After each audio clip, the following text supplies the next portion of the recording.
Study Bell, belajar daring lewat YouTube. Belajar menyenangkan mengenai rangkuman materi, pembahasan materi, kumpulan soal, informasi pendidikan.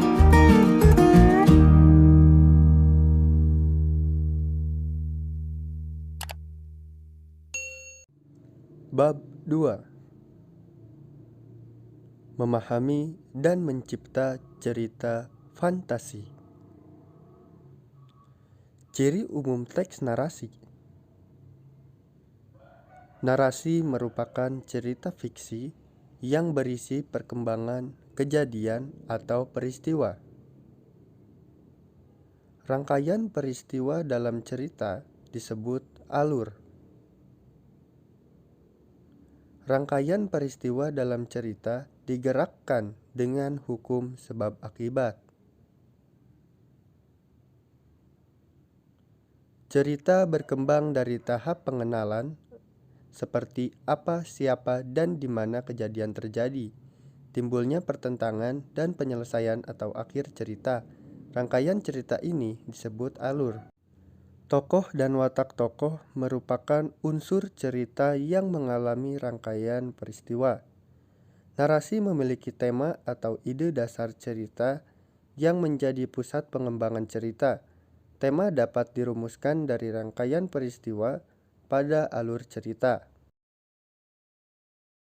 Amanat merupakan unsur cerita yang menjadi pesan pengarang melalui ceritanya. Amanat berkaitan dengan nilai-nilai kehidupan yang dapat disimpulkan dari isi cerita.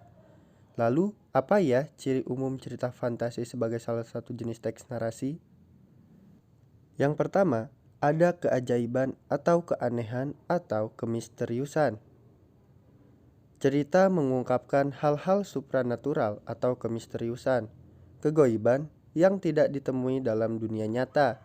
Cerita fantasi adalah cerita fiksi bergenre fantasi atau dunia imajinatif yang diciptakan penulis. Lalu ada ide cerita. Ide cerita terbuka terhadap daya khayal penulis, tidak dibatasi oleh realitas atau kehidupan nyata. Menggunakan berbagai latar atau lintas ruang dan waktu.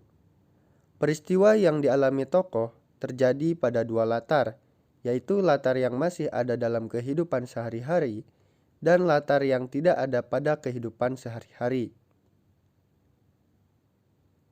Tokoh dalam cerita fantasi bisa diberi watak dan ciri yang unik, yang tidak ada dalam kehidupan sehari-hari.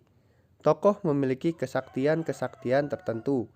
Tokoh mengalami peristiwa misterius yang tidak terjadi pada kehidupan sehari-hari. Bersifat fiksi. Cerita fantasi bersifat fiktif atau bukan kejadian nyata.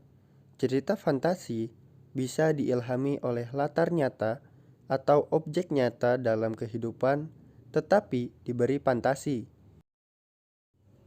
Bahasa. Penggunaan sinonim dengan emosi yang kuat dan variasi kata cukup menonjol.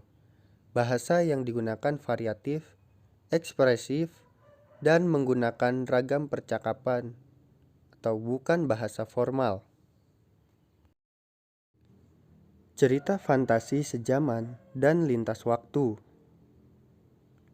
Berdasarkan latar cerita, cerita fantasi dibedakan menjadi dua kategori, yaitu latar lintas waktu dan latar waktu sejaman.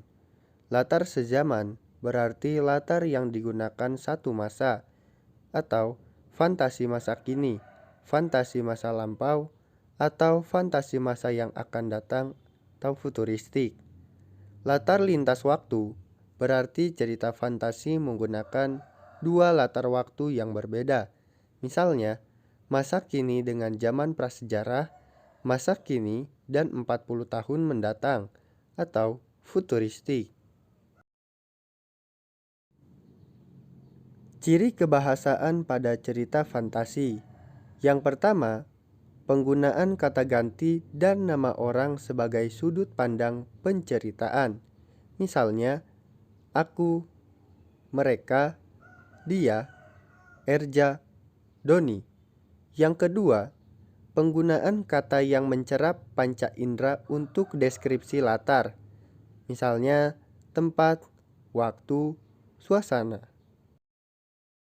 Oke semuanya, untuk materi di video kali ini cukup sekian, dan jangan lupa like, komen, dan subscribe. Kemudian aktifkan loncengnya agar kalian mendapatkan updatean terbaru tentang video pembelajaran, rangkuman materi, dan informasi pendidikan yang kita sajikan di YouTube Study Bell. Karena like, komen, dan subscribe dari kalian akan mendukung channel ini semakin berkembang, dan saya akan semangat lagi membuat video-video mengenai pendidikan.